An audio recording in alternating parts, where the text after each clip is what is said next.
What is up, folks? Welcome to the latest episode of the Harold McBasketball Show. I'm your gracious host, as always, Harold McBasketball, along with my co-host, I Know Ball Paul. Paul, how you doing? You're looking nice and clean, shaven on top, beautiful beard right now. How's France? How are you? No, things are good here. I was saying that something about the podcast makes me want to shave my head because I'd been growing it out a little bit. It's been like a month, but I just had some I don't know. I felt the need to shave my head again, so it's looking fresh. It's looking. I love the feeling of a shaved head, I must say. But It looks spectacular. I don't know what it is. Like just like the little bit of stubble on top, it's like it looks very satisfying. I look like Shil Silverstein, or is that his name? He's like I a have no idea who you're talking about. okay. He's like a children's book author. Dude, no one's gonna know who this is. People know who it is, trust me. Okay, okay. I trust. But He wrote anyway, The for Giving Tree, I think. The Giving Tree. iconic, iconic. Yeah, this is actually our book club episode. So we will be reviewing The Giving Tree for an hour. But listen, things are good. I am staying up. I've kind of figured out a sleep schedule where I take a little pre-NBA nap. I'll sleep for a couple hours from like 9 to 11, and then I'll watch a little bit of NBA, and then I pass out way too late. But it kind of works where the next day I don't get up too late. But it is interesting navigating being an NBA fan in France, where the 7 p.m. games Eastern Standard Times are now starting at 1 p.m. and it's tough to resist not watching even the 3 a.m. games because I have some guys in fantasy. So Yeah, well, we're dedicated podcasters, so I'm glad to see you're still keeping up with it, even with the odd hours, because it is crucial for the podcast that we're in the film room as well. yes, yeah. The dedication is there. We'll see how long that lasts, but at least I'll always tune into the Celtics. 1 a.m. is not too bad for me. So Yep, huge that they're an East Coast team. anyway, are we ready to overreact to the first week of the NBA season? Because I'm ready to. We were gonna plan Oh, a hot yeah. takes episode, but things kind of got delayed and we couldn't get that out before the start of the season. So we kind of talked and we're gonna kind of do an overreaction and kind of mix in some of the hot takes we had from before the season, which we get are not going to maybe seem as spicy now that the season has kicked off, but we swear we had them written down before the season started. Yes, absolutely. Yeah, I got sick at ACL about 2 weeks ago, and it took me a while to get over that. So that was the delay. So we kind of missed our usual like kickoff of hot takes before the season, as well as our iconic redraft of the 2021 class. We'll probably still get to that. That might also get a little bit skewed now that we've seen some of these guys go at the start of the year. Maybe some of them will be referred to in this episode. Who knows? But without further ado, we'll get into it. I kind of just want to start with the standings and shout out a couple of teams, kind of see how we're feeling about them. Let's start with the West. Just tell me if you think this is like legit or not, if it's worth overreacting to. We have actually, I'm going to bundle two teams together because we were kind of dunked on by a fan this offseason who said that the Suns are going to be really good and the Nuggets are going to be not that good. We currently have the Suns in second in the West at 3-1, and the Nuggets at 1-2. They're currently 13th in the West. Did we get absolutely rinsed by this fan in the comments, or do you think that's going to balance out as the season goes on? The fan you're referring to, he left a comment and he was nice about it, but he said he thought the Suns were going to kind of overperform our expectations. I think each of us probably had them fifth or sixth in our power rankings. And he said that he didn't think the Nuggets were going to be, I think, a top five team. And I sent you a screenshot of the text and we're like, oh, classic Suns fan. But um, honestly, I did kind of think about what he was saying. And I'm like, the Nuggets, man, they do definitely lack some depth. And I think I did kind of express some reservations in our power rankings episode. But yeah, they've looked really bad. And Russell Westbrook is definitely, Westbrooking that team. And on the other hand, the Suns look pretty good. That offense, it looks nice. It's running smoothly. The additions of Tyus Jones, Mason Plumlee, and Beal back in action has definitely made the Suns look like a better team than we had each projected. Yeah, I think that's a fair analysis of it. Like, although the Suns still feel like they lack a little bit of depth, they have had just like some random rotation guys have been playing nicely for them. Beal has been healthy. Beal has actually looked like really good. Like, I still don't love his contract, but he's looking a lot better this year than last year when he was playing. So that's been huge. I don't know. The Suns do look good. I do think now that they could be a top five team. I think two is like a little rich. I do think they'll probably fall down a little bit because I think like one, I just think like there's gonna be some natural regression here as some of these other teams pick it up a little bit. I do still expect them to have some kind of injury woes as the season goes on, but they do look good. Like I think I have them out of the category of like old teams that I think are falling off. I think they still have a little bit of a window open. So like that is good for the Suns. Overreaction's only been 4 games, but yeah, they look good. And I think the Nuggets you kind of nailed as well, where I still think they're good. I still think they're really good. I think everyone still thinks they're really good.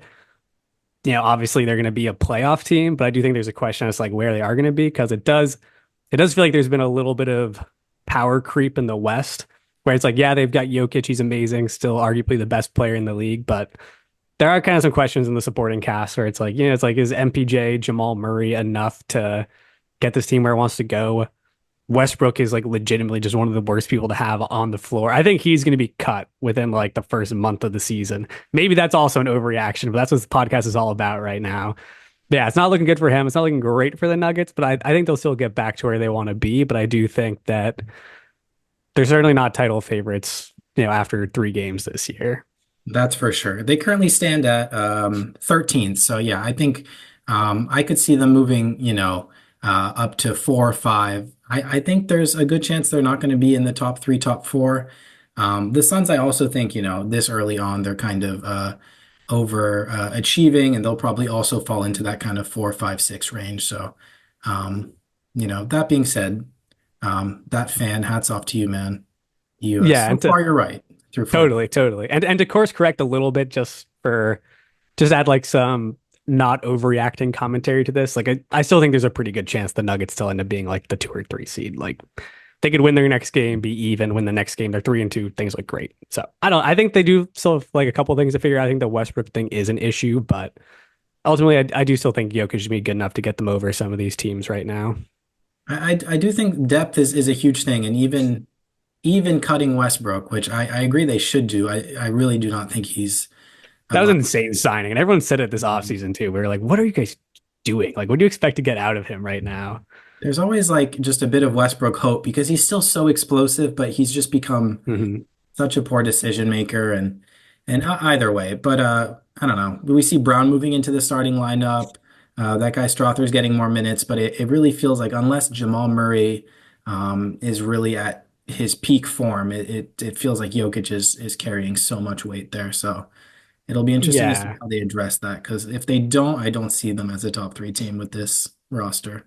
Yeah, it feels like it's not good enough for like MPJ and Jamal Murray to be like 18, 19 point scorers. Like it feels like Jamal needs to like step it up and be like all-star level again, like 25 points per game for them to be contenders right now. So we'll see with that one. Jury is still out on the Nuggets, but not a great start for them. A team with a good start that we thought was gonna be terrible. And I still think probably is terrible, is the Clippers, who are at sixth right now. They're 2-1 and notably beat the Nuggets. Yeah, the Clippers. They played the Warriors. They played um, who have they played? I don't think they played great teams, but the Zubaks and Harden two-man game has looked exceptional. Norman Powell has also stepped up and looked really great. This team is overachieving for sure. But I think this would be a good spot to kind of tell you the hot take that I swear I had written down, which is not even going to happen. But I said Zubox was going to be an all-star. Um, Kind of for looks like a crazy take right now. And I mean, and you drafted him in fantasy, so clearly the hope was there. Yeah, I mean Zubox is a great like permanent scorer, and I really had him circled as someone that didn't have anyone really competing with that starting center spot. And I think he's getting like 32 minutes a game, so he's getting tons of minutes and he's I think 12th in the league in scoring right now. He's averaging something like 23 and 14.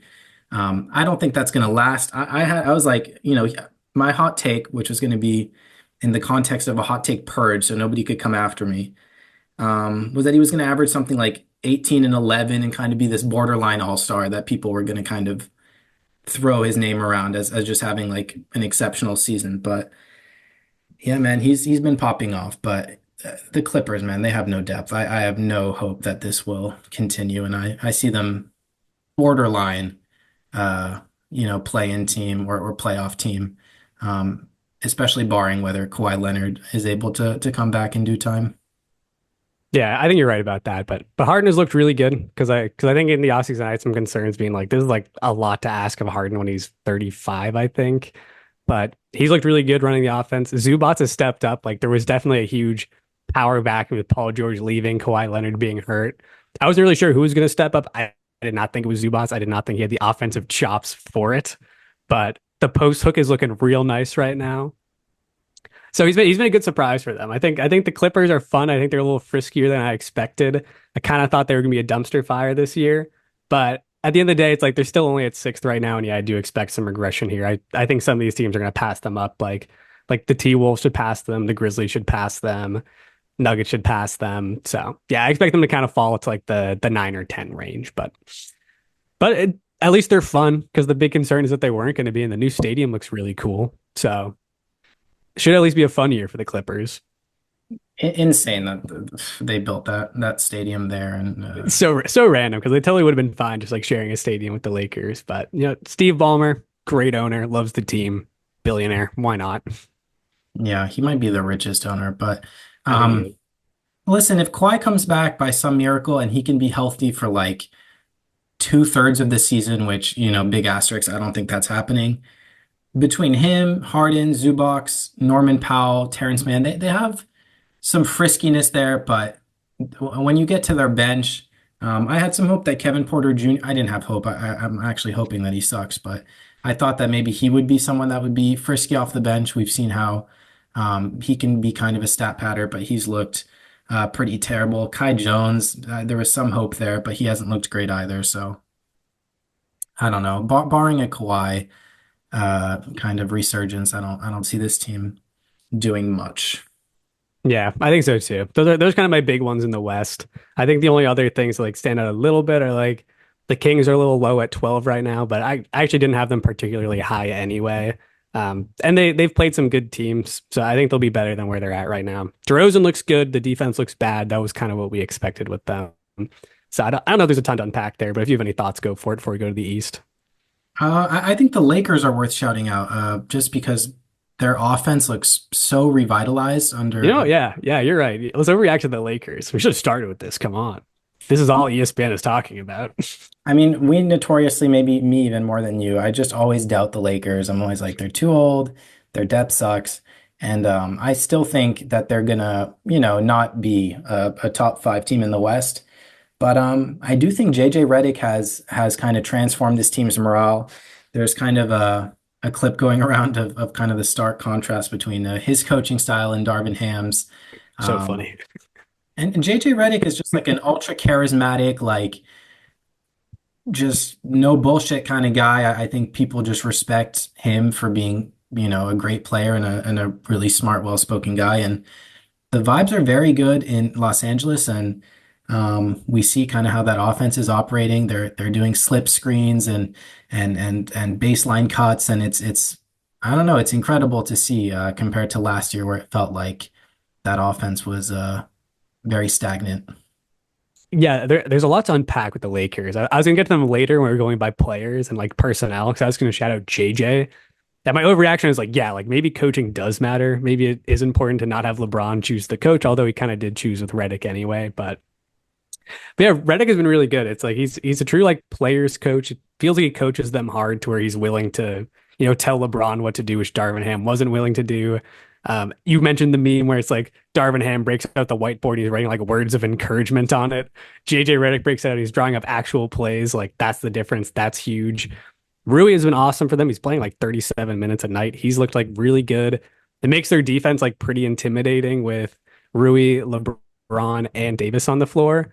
And then there've been like a couple other surprises where it's like Austin Reeves has always been like very solid. He's kind of looked amazing this year. Like he runs the pick and roll really well. He has a good two-man game with Davis. I don't know. He's just like he looks good out there. He's taking like step back threes. He's super efficient right now. He's scoring really nicely. Like he looks great. He's kind of surpassed D'Lo, who like has been great this year, but's kind of been fine because Reeves has been so good. So yeah, the Lakers are fun. They look good. I expect them to be way lower. I think I had them as a play-in team. I think they at least look like a playoff team. I don't think they're gonna stay at three, but weirdly they do look worthy of it right now. Like right now, they legitimately do look like a top three team in the West. But I don't know. I feel like I've seen enough film on them the last few years to think that there could be a fall off at some point, but I don't know right now because they do look awesome. Like we're overreacting. They do look incredible compared to last year. Yeah, and if they can stay healthy, LeBron is obviously LeBron, but Anthony Davis is also Anthony Davis. Like he is, He's the um, best player on this team, like by far. he's such an all-time great. I think one of the most underrated dudes ever. Like what he does is I feel so overlooked on defense and offense. So anyway, they stay healthy. Yeah, I think we can upgrade them to a playoff team versus a play-in. Yeah, exactly. If we really want to overreact, we could be like Anthony Davis MVP. Like if they're like a top three team in the West, I think Anthony Davis would get like very legitimate votes for MVP this year. Yeah, no, he's fucking incredible. And yeah. We he had a pretty healthy season last year, so God willing, he's able to repeat that. We shall see. But yeah, I think especially me, I don't think I think I might have had them 10th or maybe even 11th in our power ranking. So I think I did too. I'm eating my words so far. Yes, yes. And like to be fair to us, like they were a play-in team essentially the last 2 years. So that has kind of been the trend here. Yeah, this year, and I know it's only 4 games, but Anthony Davis is averaging 33 points per game, 12 rebounds, 3 assists, 1.5 steals, 2.5 blocks. Like that is absurd. And he's also shooting like almost 30% from three, which is like good by Anthony Davis standards. Like he's been insane. Yeah, and it's crazy. I think he's playing like nearly 40 minutes a night. So uh, Yeah, he's anyway, amazing. I love him. I love watching him. all Not a right. hot take. He's just incredible. Yeah, All right. you just forget how good he is. Yeah, it's been easy to overlook him because it's just like everyone loves to hate on LA. He's had his injuries, and then although he was like so dominant in New Orleans, it was like New Orleans is just such a small market for basketball that it was never televised when he was going off. But it feels like when he's healthy, he's just a top five guy every time. So Yep. Yep, literally. should we All right, overreact let's East? yeah, overact to the East. All right, Celtics are 4-0 right now. They look dominant. They're shooting the lights out. They look like they're so much better than everybody else in the league. Overreaction time. Celtics undefeated season inbound question mark. Right. I think 60 wins last year. It feels like they could push that marker even further. Yeah, 4 games in, everything's looked perfect. Such a great game last night against Milwaukee. It just Pritchard, feels like, man. Pritchard is so good. yeah, man, Pritchard Pritchard's has legitimately amazing. I think he could start on like a couple of teams.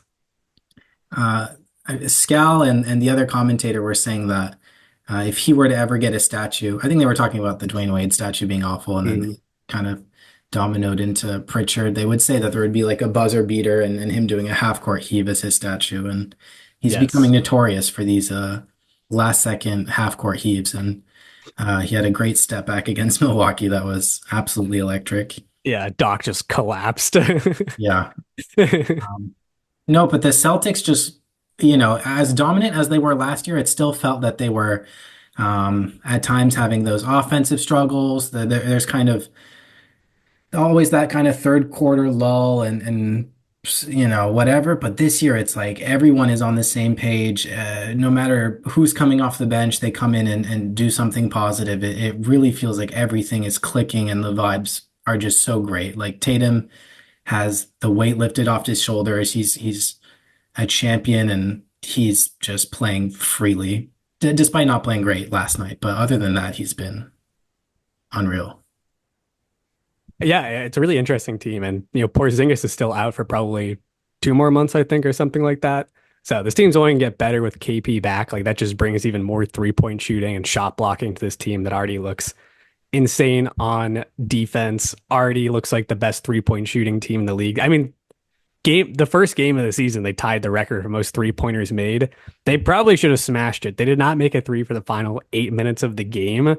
And they did clear the benches. Like if the game was closer and they left the starters in, like they probably would have destroyed it. But Dewey said like this could be like one of the best 3-point shooting teams of all time. So it does feel like it's all like really come together for the Celtics. Like I don't have the same concerns that I did last year at the end of games when it felt like the Celtics just weren't capable of really just like stomping on other teams' throats, closing the game, stopping the comeback. Like, I always felt like there was a way for teams to creep back in, but the way the Celtics are playing right now, it feels like they're just capable of just closing anybody out, essentially, like getting that big early lead in the first half, not letting it go.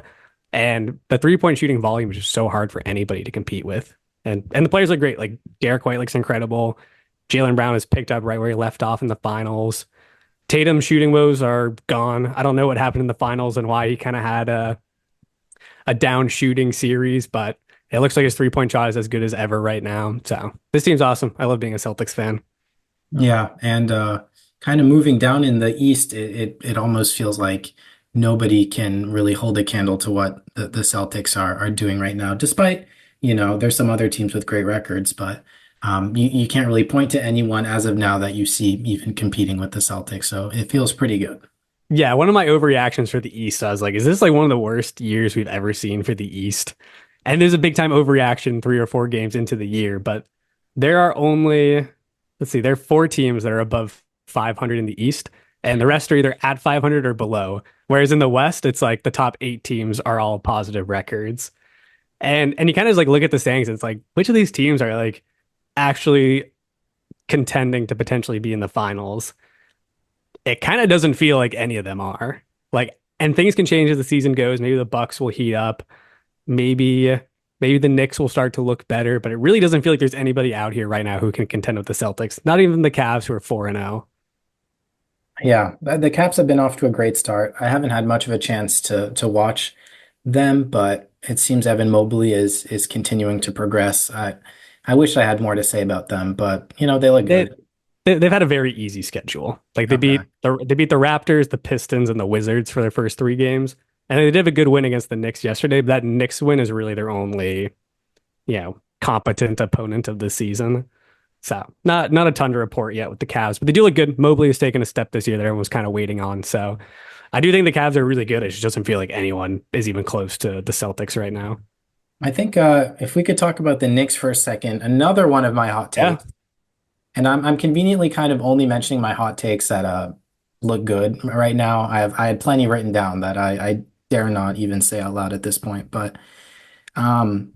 One of them was I thought the Knicks were going to struggle. I thought that they were going to kind of be a bit overrated headed into the season. They're such a different team than they were to start last year. People forget, uh, the Quickly and Barrett trade. Obviously Randall Hartenstein is gone. Dante DiVincenzo. Like this group has a lot of inexperience together. Obviously, I was seeing the tape of Mikal Bridges' new shot. That wasn't very promising. dude, so bad. I'm on the record of being kind of an OG and an OB hater, so yeah, I thought this team was going to struggle, and so far I feel somewhat validated. Obviously, I think they will do a bit better than 10th, but I think I'm willing to double down that this team is, not really a conference finals or contending level team. I don't know. I don't feel it in my heart with this squad, but there's still a lot of time to be proven wrong. Yeah, I mean, I hate to say it and to kind of buy into media narratives, but it does feel like the team has gotten a little bit softer with like the personnel they've moved off of and bringing in Mikhail and Cat. It does feel like the defensive identity has been lost a little bit with the squad. I still think they're good. Like I had them ranked pretty high. I think they'll still be like I still kind of think they're going to be like a top 4 seed just Yeah. because I'm looking around the East right now and I'm like, I just don't know who else is going to be really competing for those top spots. But you're right that they don't look great right now. And going into the year, I kind of thought they were the other team that could maybe give the Celtics a run for their money. Did not seem to be the case when they played in the season opener, but things could change. Like because this team is like so new and like some of these guys are playing together for the first time this year, there's always an adjustment period when it comes to that. So they're a team I want to check in again on in like a month or two and see where they're at. Because I do think at some point they're going to start tying together some wins and people are going to get back on the Knicks and be like, okay, yeah, these guys are Eastern Conference contenders. I don't think they're finals contenders, but I think they could go on another good playoff run. No, and I agree with that, but I do think by the end of the season, people will be like, will they make It the Eastern Conference Finals? I don't know. This team, Yeah. Yeah, it does feel like they were maybe a little overrated after last season. It does feel like the second seed could be Yeah, a stretch. Like that's certainly not a guarantee. And it kind of felt like they were the most likely team to be the second seed going into the year. Not sure if that feels like it's the case anymore, but it's also early. Like, I mean, what are they? They're 1-2 right now. So Yeah, they could win overreact. three straight games and be back in second place. So who knows? But it doesn't look like things are clicking yet, though, just based off the eyeball test. And Cat has not been amazing by any means. Is there another team you want to touch on? Yeah, yeah. Let's touch on the Bucks. The Bucks are 1-3, so they've played another game than the Knicks. Three losses, one win. Yeah, they don't look very good. I had them really high. I think I had them two, and I think I had the Knicks three actually. Now that I think about it in my rankings, because I was like, I don't know, they still have Giannis, they still have Dame. Both of them have been amazing. Brooke has still been really good. They're just losing games though. 72-yard kickoff return. Oh, Here. hold on. Unplug my mic. Sorry. It's all right. While the interns edit that out. I am the intern in question, but I'm pretty proud. I think I had the Bucks and the Knicks. I'm gonna check, but I think I had them more in the middle of the pack. Um, I had the Pacers second, which doesn't look great in its own right, but I'm still confident they'll bounce back. Yeah, I think so too. I think the Bucks will figure it out, but I'm not. I don't know. It's like I think you were kind of right to say that their depth was not great this offseason. And it does seem like it is like a pretty legitimate issue. Because other than Dame and Giannis, I'm just not really sure who else they have to score. Like they still have Middleton, who's hurt right now, and like maybe that will help. But honestly, he's like pretty old and injury prone at this point, where I don't think he's going to move the needle that much for them. So I still think Giannis and Lillard are too good for them to be this low. But they also feel like a team that just are not on the same tier as the Celtics, and it almost feels like a lot of these teams are like several tiers below the Celtics. Yeah, I don't know. I'm a Doc Rivers hater. I think that he is not a good vibe for any team. Lillard and Giannis don't seem to have great chemistry or rapport, despite it feeling like their games should be perfect fits next to each other. Um, they have a few new additions like Torian Prince, Gary Trent Jr. Maybe they'll start finding their stride. We expect them to do a bit better, but um, yeah, the Bucks are a team I had ranked sixth, and 3 games into the season, I'm feeling pretty validated. Your rankings are really good for the East for sure. I feel like you kind of nailed it with the Knicks and the Bucks. Yeah, those two. I'm I kind had I'm kind of curious who you had higher then. Who did you have higher? I it looks like I had the Celtics number one, then Sixers, Pacers, Cavs. Okay, okay. Uh, Pacers kind of look like dog shit. Sixers don't have anybody playing right now, but yeah, so it doesn't like but yeah, and like to be fair, like all of the East looks really bad right now. So we do kind of need to see how things play out because it's like currently it's like the Wizards are like seventh in the East. Like that's not going to keep up. Like the Bulls are five, who have been kind of frisky, but I do expect them to fall off. yeah, One team that has been really good though, and I do think could stay there are the Magic. The Magic has just been awesome. Like my overreaction that I'd written down, I was like, is Paolo Banchero just LeBron James? This guy looks insane. He just bullies everybody. He's got really nice touch on the ball, super athletic, huge, looks so much bigger than everybody else out there. Franz is having an amazing year. Like Franz feels like he's figured out his shooting woes already from last year. He looks great. Suggs looks awesome. Who would have guessed? And then getting just like good minutes from other guys like KCP looks like a good signing. Wendell Carter Jr. so far looks good. Maybe we'll get some more Jonathan Isaac sightings as the season goes on. Like it kind of feels like this team is just getting old enough now to where they're actually capable of competing in the East. And as I kind of look at the standings, I'm like, I don't know, like maybe they are the third best team in the East. yeah. They're a team that I had far too low, and I am instantly regretting. Um, yeah, like you said, you compared Paolo to LeBron very early on in his career. You were extremely hot on him. I remember out of the gate saying he would be an all-star in his first year, and he nearly was. And it feels like he's been progressing slowly, and now it's like he is leaping into stardom, especially after like a nearly 50-point triple-double the other night. Yeah, Um, ridiculous. and yeah, it just seems he's moving differently so far this year, and he should carry the Magic. Suggs looks like confident and like a great role player. He was someone we doubted kind of early in his career and his ability to be like an NBA player, but great defender and he can shoot. So you know. Yeah, like what does this do for his redraft stock when we're redoing the 2021 draft? I don't know. We'll have to see. But yeah, Oh, he's is got to he be moving up 2021? boards. He's 2021. He was the fifth pick of that draft. Wow. Yeah. Yep. Yep. Kind of insane. Yeah, I got to remember that. Um, Yeah, he's looked really good. And like he was kind of someone who started coming on a little bit at the end of last year where he was just like looking good. He was looking scrappy. He's fast, he's athletic. And I feel like it's all kind of come together this year because the shooting was always like a little streaky, a little bit on and off. But he's shooting it well right now. And he always seemed like such a prototypical point guard when he was playing at Gonzaga. Like it was a good pick when he was taken fifth overall. oh, yeah. Feels like it just took him a while to figure it out. But now that it's clicking, I totally see the vision again. And I'm like, this guy could totally be like an awesome starting point guard for a team with playoff aspirations. Like they might have all the pieces they need depending on what Suggs' ceiling is right now. Yeah, and he just seems like the perfect fit in terms of the energy he brings. He's just kind of that tough, like he'll kind of do the dirty work type of guy. And then, Paolo is a very talented passer. Suggs, he's a good ball handler, but he's kind of a guard that's able to play a bit off more. So he just complements Paolo and Franz, both like energy wise and play style wise. So it's looking good. And Anthony Black, I know he Yeah. hasn't done anything crazy, but he's getting minutes and he looks like a young player that's going to end up being decent.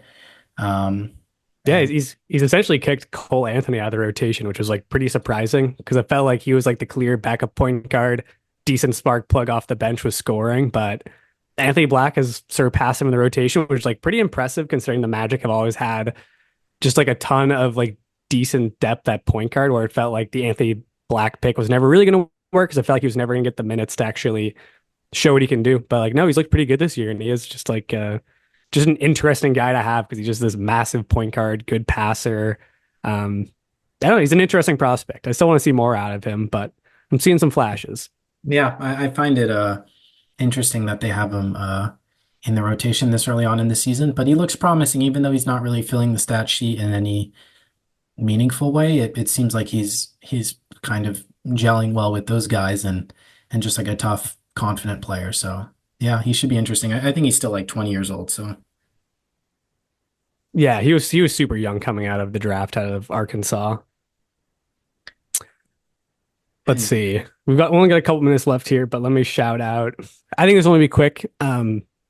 76ers, will Embiid and Paul George ever play? I hope so.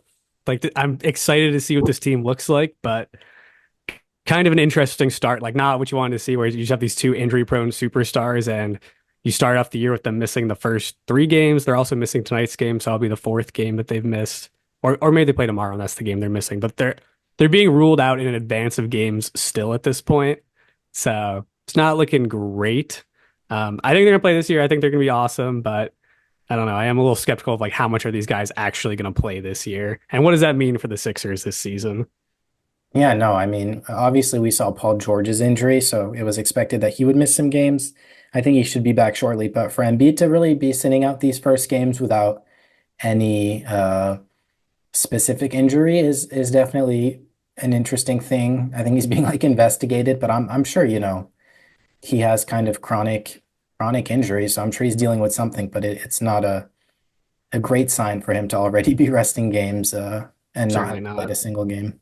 Yeah. And the league, I think, just wrapped up their investigation. They gave the 76ers an $100,000 fine today for their comments on resting Embiid on back-to-backs, which I actually think like the Sixers are like, that's a fair deal. Like, if it was $100,000 for us to just freely, rest our superstar whenever we want, who are paying $50 million per year, that's fine. Yeah, I mean, it's like a whole tangent, but man, these guys are so overworked, and I feel like the narrative has switched so much to like they're lazy, wanting to rest on back-to-backs. Like playing 80 games in 8 months is ludicrous in my opinion. But anyway, I agree. And I hate that they added like the 65 game minimum for like all NBA and like MVP talks. Cause like the league is trying to get them to play as many games as possible. And I think this resting thing is healthy. Like I think they should be doing this. And realistically, it probably means they should be playing less games. But they should I be think for playing the less. time being, I think resting is a good solution. Anyway, though, let's part two this and kind of rip through some player hot takes. I've got some good ones, some good overreactions I want to talk about, and then we can wrap it up. All right, be right back. All right, kicking off into player overreactions. There's only one place to start for me. And that's with who has kind of been my hot take player every single season, Jalen Green. He's amazing. I love him. I just saw a tweet today where it's like all of his stats are better than Anthony Edwards is so far this season. I love that. That'll definitely hold true for the rest of the year. I should have wrote down his stats in front of me, but I believe he's averaging 29 points per game and like 4 rebounds, 4 assists. I think he's shooting 42-ish% from three on the year. So super efficient, which is crazy because kind of the big knock against him the last couple of seasons has been he's an inefficient scorer. That's looking really good. The Rockets overall are looking really good. He kind of looks like their best player. Like, I don't know if I'm going out too far here, but when we do our redraft, there is a decent chance I put him over Alperen Şengün right now. I just think he's so good. It's like every time I watch him, I'm just like, this guy is so talented with the ball in his hands, and he can just make tough shots, super athletic, super fast, awesome finisher. I love him. I think he's amazing. And yeah, I don't know. I think he's gonna have an insane year. Potential all-star year, as I say every year for Jalen Green. Yeah, no, he's looked crazy so far. Yeah, I'm seeing 29 points a game, which is insane. And yeah, not much to say for me. I mean, you've advocated hard. I've kind of hopped on the train, but I'm still like not nearly as dedicated to his success as you are. I'm still in my Kaminga camp, and that's not a fun place to be at the moment. But I don't know. I will always take Sengun. I will always ride Sengun over Green. But damn, Green. Yeah, man. I don't know. He looks amazing. 40% Yeah, from three, 41%. yeah. It's close for me. Like I love both them. I love Green and Şengün. I think they're both all-stars. I think they're also both like insane deals. Like awesome job by the Rockets to sign them both to long-term agreements right before the season started, but they kind of got finessed. Like I think if they waited another year, like they both could have been looking at potential max contracts. Şengün felt like he was already worthy of it. I was like Jalen Green, I felt like he should probably bet on himself for one more year to see where he's at after the season because if he ends the year averaging like 28, 29 points per game, like he probably would have been max worthy, but I do think that his contract is structured in an advantageous way because I think he's on like I think it's like a 3 year, $106 million contract, but I believe the last year of it's a player option. So I think it's really more of just like a 2 year extension and then he can get his max. So still kind of like a fine deal for him, but really, really good deals for the Rockets now because now all of a sudden they just have cheaper players they can work with now instead of having the restriction of just having two young players on max contracts, as well as Fred VanVleet making a ton of money. So they got a lot of options. I love the Rockets. I think they're super interesting this year.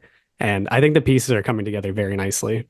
Yeah, and I think in the next couple of years we'll see Fred's contract expire, Brooks's contract, which I remember we talked about how those were kind of big contracts, but they were short term. So looking back, it wasn't too bad. Yeah. Um, this Rockets team is definitely going to start kind of solidifying itself. Um, yeah, Fred has a team option next year. I'd be surprised if they accept it for 44 million, but maybe they'll be able to re-sign him as just kind of a nice, veteran piece to keep along. But yeah, Green and Sengun, such advantageous deals there for the Rockets, and a lot of other pieces there I think are going to start solidifying themselves. Uh, yeah, Reed Shepherd, obviously, we're both very hot on him. It's too early to really say much about his contributions. He hasn't really played, but um, yeah, Yeah. it's good to be a So Houstonian, I'm sure. something else that'd be fun to overreact to would just be like the rookies right now and the race for rookie of the year. Because as of now, it's like rookie of the year goes to nobody. I have no idea like who would get it. I think like Zach Edey is still technically the favorite, but he's playing like 13 minutes a game right now. Like as of now, there's like no rookies who are getting big minutes. I think Sar is the only rookie who's starting, and he's been fine, but like he's certainly not impressing by any means. It's like the race is like wide open right now. It's so strange. And there's always like one rookie that ends up popping off every year, sometimes several rookies, but it's so difficult to figure out like who that is because like you either want to find like the most talented rookie or the rookie that has the role for it. And I feel like my favorite rookies just don't have the role on their teams right now. And like the rookies that do have big roles on teams, I'm like not super hot on. So I don't really know. I don't know who it's going to be right now. Yeah, it's tough to say. I will say I have Klingon in fantasy, and but that's an awful fantasy player to have at the moment. Per 36 though. His per 36 is unreal, and I've actually I have a weird fascination with the Trailblazers. They haven't been great so far, but I just find that they have a lot of interesting talent on that team. And I kind of love watching trash teams with interesting talent. And yeah, Klingon looks pretty solid, and I think he's going to start to get more minutes. But it'll come down to them moving Aiton or something happening there for him to really find a role. But if by some, situation he ends up with 20 minutes or more, I think he could definitely be a rookie of the year candidate, or at least I'm just saying he's someone that I've been impressed by in like the 13 minutes he's playing a night. Yeah, the Trailblazers are so interesting because what I was gonna say is like, yeah, it feels like they should trade DeAndre Ayton because he probably doesn't line up with their timeline, but he still is like really young. Like he was the number one overall pick, a couple of years ago. Further, it's been longer than it feels like. Like I just looked it up and he was like the 2018 first overall pick. So he's like 26 now. He's kind of entering his prime. So maybe that doesn't fully line up, but it is weird. He's still a younger center, but it feels like they should move him out of there to get Klingon their reps. So they're in such a weird spot right now. But I do see the vision with Klingon. We were both very high on him in the draft. But it's like he's one of those guys where it's like I just like the talent I love, like the opportunity. I'm like it's gonna be so tough for him to get the minutes as long as Aiden is there. So until they move him or something happens, it's gonna be kind of tough for Klingon. But I do really like him though. He's looked good in the minutes he's played.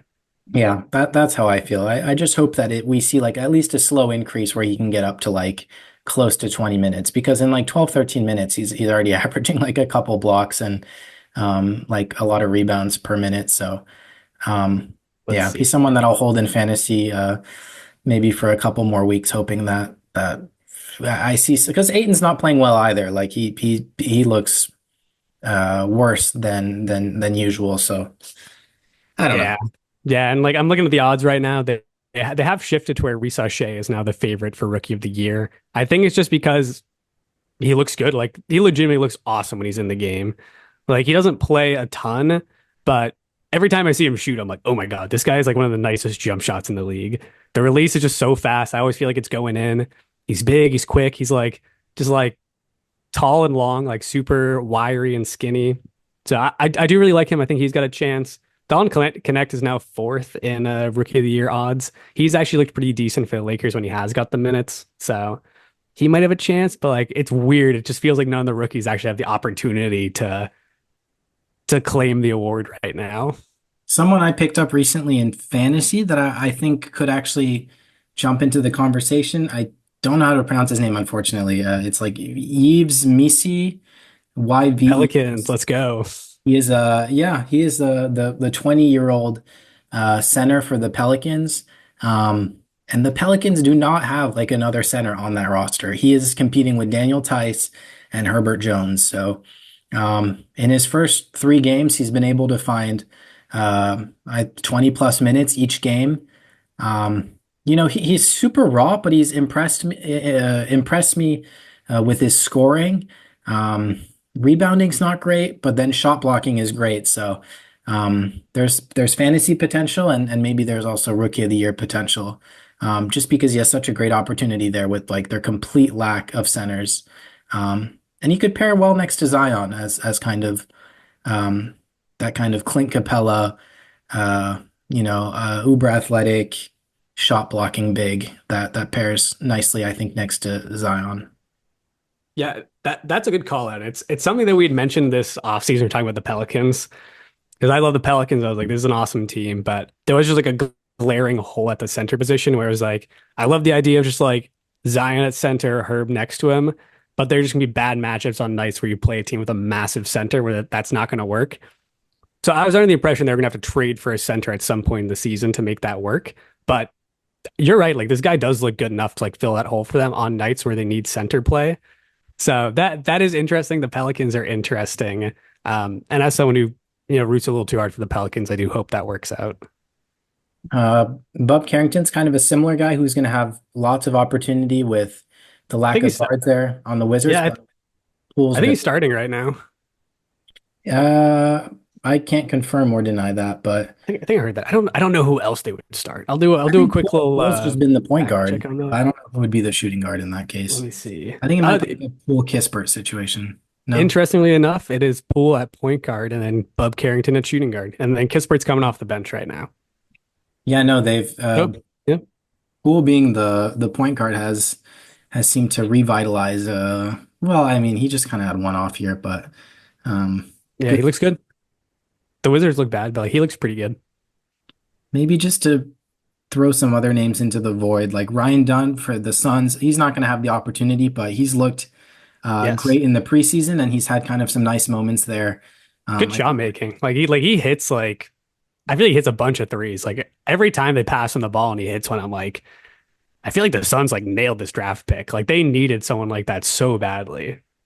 I remember the narrative around him was he was just kind of a raw defensive prospect, and then he comes in and he's shooting like super efficiently, and everyone's like, oh, okay, he has incredible upside if he's actually offensively viable. Um, Jonathan Mogbo is not someone I have any idea Never of, but he heard of this seems man before in my life. yeah, he's on the Raptors and he is listed on this rookie ranking. So I don't know. Anyway, Yeah, we'll see. We'll revisit in a month or two. It might be one of those things where it's gonna take an injury or something to open up the playing time for some of these rookies, but wide open right now, this race. Another player I want to shout out, I know. Chet Holmgren. Maybe that's not who you expected. He looks fucking insane. He looks so good. He's taking like such a massive leap offensively this year that I didn't really expect to come, but he's always been amazing. You know, he's always been kind of like this KD prototype kind of player, but I don't know. I don't have a ton to say about him. I just think he looks insane right now. And if he's going to be this good all year, like the Thunder are so dangerous.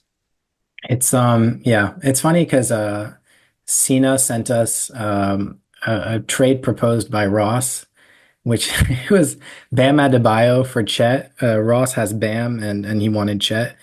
And both me and you were like, yeah, we have Bam ranked higher than Chet in our pre-draft rankings. Like I would consider this. And Cena's like, oh, it feels too early. We were also surprised considering Ross is a big Miami Heat guy. So we're like, okay, why is Mhm. he? Bam But was very bad the first game, though, I will say. yeah, Looking better now. But yeah, rough first game for the Heat. and that's still a trade I think that's worth considering. But then Chet in his first three games has looked absolutely insane. Improving his scoring, keeping up with his shot blocking. I mean, he looks like he could be like a top 10 fantasy guy. So Yeah, and he's and he's currently averaging 4 blocks per game. So that's like defensive player of the year numbers. He's probably not going to keep that up, but it does seem like he's got a very legitimate chance to lead the league in blocks this year, which is insane. He's averaging 24 points per game, 13 rebounds. Like he averaged 8 rebounds per game last year. He's averaging 13 this year. And maybe that means there's going to be some kind of regression there as the season goes on, but I don't know. He's huge. those And are and like with Hardenstein out, I think he's just playing full-time center for them right now. Yeah, obviously those are tough numbers to keep up, but yeah, no, I think Defensive Player of the Year is very much in the cards for him. It's crazy that it feels like the race could be between him and Wemby. Obviously, you have to throw Gobert and some other names in there, but because of just Wemby, how good the Thunder's yeah. defense is, Chet might get that consideration because it always goes to those top five defensive team players. So Yeah, and a quick note on Wemby, just something that's been like really annoying again with like the Spurs is I get it, like they're still not trying to be good, but I wish Wemby would just play like a little bit more because I think he's still only playing about like 30 minutes per game. He was probably averaging like a little under 30 last year. And it feels like they should really just be unleashing him on the league and just like let him potentially be the best player. And he's still dominating, but it's like I feel like this guy should be playing at least like 35 minutes a game. I know you want to keep him healthy. I know there's really no point in playing him 35 minutes a game, but I feel like yeah, the fans deserve to see more Wembanyama on the court. I do agree, but then at the same time, I'm like, there's obviously, yeah, they're trying to keep him healthy, but also just being a guy of that size, it must not be very ideal to play even 30 minutes. But, obviously we talk about how fit and flexible he is, but I mean, still, the guy is, I don't know. Yeah, and they're currently 1 and 2 for depoy odds. So right now it is Wemby 1, and then Chet, Davis, Bam, Mobley, and then the usual suspects with Gobert and Jaren Jackson Jr. But I don't know. We'll see. We'll see. Like if the Thunder have an elite defense this year and Chet is still averaging like even as a year like 2.5 blocks per game, like I think that might be enough to get him the award. So That's shout the out Chet. thing. He's awesome. Spurs are not going to finish as like a top 15 defense, which I think might kind of rule Wemby out, but he's going to average, the counting stats for sure. But Yeah, but the voters also love Wemby. So like, because even last year, like the voters were like trying to shoehorn Wemby into Depoy. So I don't know. There may be some inherent Wemby bias that might get him close to the award, but I do think the Spurs won't be good enough on defense for that to actually yeah, happen.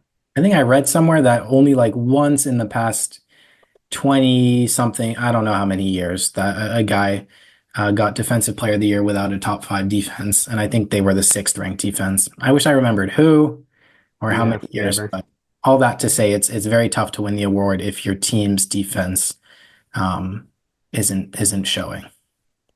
Yeah. All right. Another interesting player I want to shout out right now, or kind of talk about is Brandon Ingram because I don't totally know what to make of this right now. Because obviously the Pelicans kind of soured on him at the end of last year. They tried to trade him this offseason. They couldn't figure anything out. He's looked really good at the start of this year. I think something I said last year, which is probably a bad take, but I was like, I think Brandon Ingram might be better than Zion.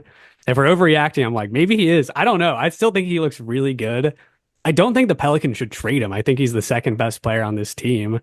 I think he adds a really good dynamic to the offense, just being a good scoring small forward. He's tall, he's long. I think he fits in nicely. And I like DeJounte's down, like they really need his offense. So I don't know. I think they should keep him. Yeah, it's weird that he kind of got mixed in with some trade rumors as a kind of quote unquote disgruntled star. I don't see why. I think he is in the last year of his contract, so I guess it'll be interesting to see um, if they re-sign him or what the situation is there. But I mean, yeah, he's a great player, but he's always like teetering on like not being a full-on superstar. Yeah, I think Ugh. he's a one-time All-Star, and it does feel like his playoff performances have always fell flat. And I think that's kind of because I think the Pelicans have soured on him. I don't think he has a problem with New Orleans, but I'm still holding out hope. I still own Brandon Ingram stock. I still think he's really good. I think if they traded him, he would look insane because he'd probably just have even more opportunities to score. But I like him. I don't really see a move where the Pelicans get rid of Ingram and they get better. But maybe they think differently. Maybe they would rather just open up more minutes for Trey Murphy, who I love. So like I would kind of understand that, but I don't know. I think they're a good team. I think they should just keep him. I wouldn't overcomplicate it. Yeah, no, and the Pelicans I've watched a bit of. Jordan Hawkins has looked awesome. He looks to be, He's so good. He's so good. yeah, I think he's definitely taking a next step there. Sucks that DeJounte fractured his hand in the first game. I don't think he's going to be Yeah. out too long, but No, no. um, As far as basketball related injuries go, like broken hand is like kind of one of the better injuries because it heals fairly quickly. I don't know which hand it was though. Hopefully not a shooting hand. Like that is one of those things that can like, I think linger a little bit even when you're back, but I think it'll be all right. I think so too. I think it's kind of a 3-4 week kind of timetable there. Um, I don't know. Anything else you wanted to say about Ingram? I have one guy that I just wanted to shout out because been playing out of his mind. Give me your guy. I might have him too. I've got one guy left to shout out. It might be the same guy. He's on your fantasy team, and it's LaMelo Ball, who I kind of Let's go. said I was like, this guy discovered ankle braces. He's going to be ridiculous, and he just makes me laugh the way he plays. Like he truly is in a world of his own. Sometimes he just chooses not to jump when shooting a three. He just looks. So funny. It just looks like he's shooting around out there, taking one-handed threes. Um, he's so nasty. I think he's really one of the purest talents, but. Um, yeah, there's not too much to say other than I'm very much enjoying watching him play. He just plays like well, like really nobody else I've ever seen play with how casual it is. I mean, Doncic is someone that we say plays slowly at his own speed, but LaMelo plays even. It's just a casualness, just a lackadaisical nature of how he plays is just hilarious to me and pretty fun to watch. So shout out LaMelo, and he's putting up numbers. So. Yeah, I couldn't put it any better myself. I think you nailed it when you said he does just play with like such like I don't know, it's like a carefree way of going about it where it just feels like he is out there just like shooting around, having fun, trying things out just like seeing what works. And somehow it all works. Like it feels like he's like, I'm just gonna try this. I'm just gonna try taking this three off of one foot and just splashes. Feels like he can do it all. He's amazing. I have also really enjoyed watching him. I'm very happy he's on my fantasy team. Yeah, carefree and careless, I think would be two words that somehow he balances there. 32 points through 3 games, shooting 42% from three, My seven God. rebounds, 7 rebounds, 7.5 assists, and a steal for good measure. Yeah, Uh, that's feeling like a pretty good pick. yeah, and he's someone that always ends up with like 1.5, 2 steals. So, well, Yeah, because he's also just huge. He's like 6'7", so he just gets in the passing lanes. yeah. I was looking back at some of his Chino Hills tape, and it's Dude, it's like the most disgusting basketball ever. he does not play a lick of defense. He just waits for the ball. He put up 90 something. I think he put up 91 points or something. Yeah, that was the cherry picking game. I mean, every game was the cherry picking game. That kid is something else. Yeah, LaMelo Ball is truly something special. Anyway, Awesome. I got one more guy I want to shout out. I don't know what to say about this person. Um, but Cam Thomas, good at basketball. He scores the ball very well. That's really all I have to say about Cam Thomas, but I think he's averaging like 31 points per game right now. yeah, So he like sneakily has a chance to lead the league in scoring this year, and nobody thinks he's good. I don't even know if he's good. But yeah, I think he is good. I don't know. You can't argue with 30 points per game. yeah. And I think he's like 23, 24 years old. It's Yeah. funny how under the radar he goes for being on this. Also something crazy. He is also a part of the 2021 draft class. Is he? Yes. I Like think where do we actually. rank him? I swear. Yeah, no, I think you're right.